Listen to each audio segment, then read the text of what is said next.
તો તમામ ઘાયલો અને મૃતકોના સ્વજનોની નિઃશુલ્ક લેવા માટે મુખ્યપ્રધાન સિવિલ હોસ્પિટલ પહોંચ્યા છે અને જે લોકો આ ઘટનામાં બચી ગયા છે તેમની સાથે સીધી વાતચીત કરી રહ્યા છે। સમગ્ર ઘટનાને લઈને તેઓ જાણકારી પણ મેળવી રહ્યા છે।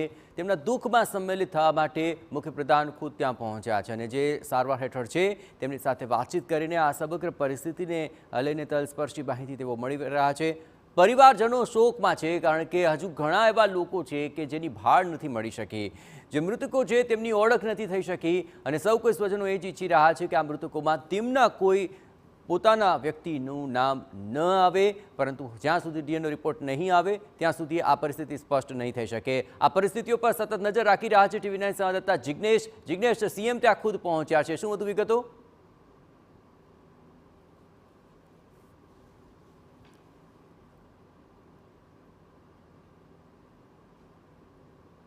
મૃતદેહો રાખવામાં આવ્યા છે। સાથે જ જોઈએ તો સીએમ હાલમાં જે પરિવારજનો અને તેમની મુલાકાત કરી રહ્યા છે।